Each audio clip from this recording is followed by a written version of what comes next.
Hey everyone, today we're setting up the combine for oats and wheat. We've got 15 acres of wheat and about a half acre of oats. We got a combine this summer, and today's the day we're switching the combine from corn to oats. We gotta put, there's the combine, Kayla's fueling it up. You gotta put the grain table on it. Right now it's got the corn head. And we have to change the belt for the cylinder, or pulley for the cylinder, loosen and tighten the belts, and yeah, change some settings and we'll be ready for the grains.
Pull the sickle bar mower out of the shed. We're gonna put the corn head where the sickle bar mower was, and then we gotta put on the bean head.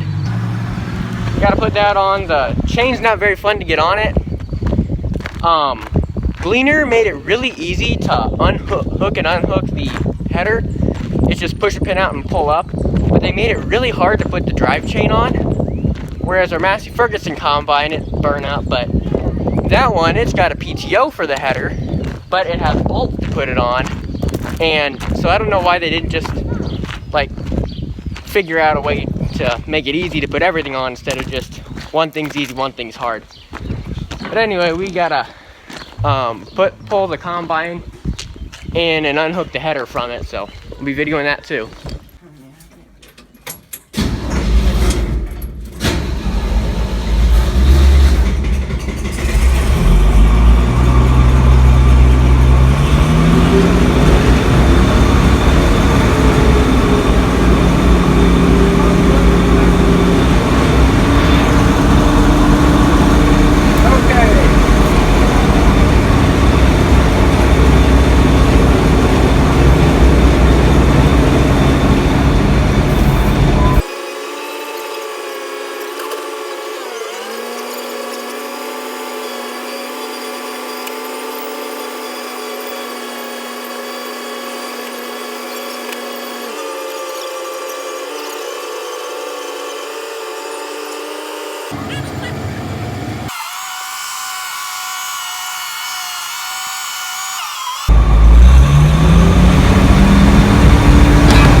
leaking down.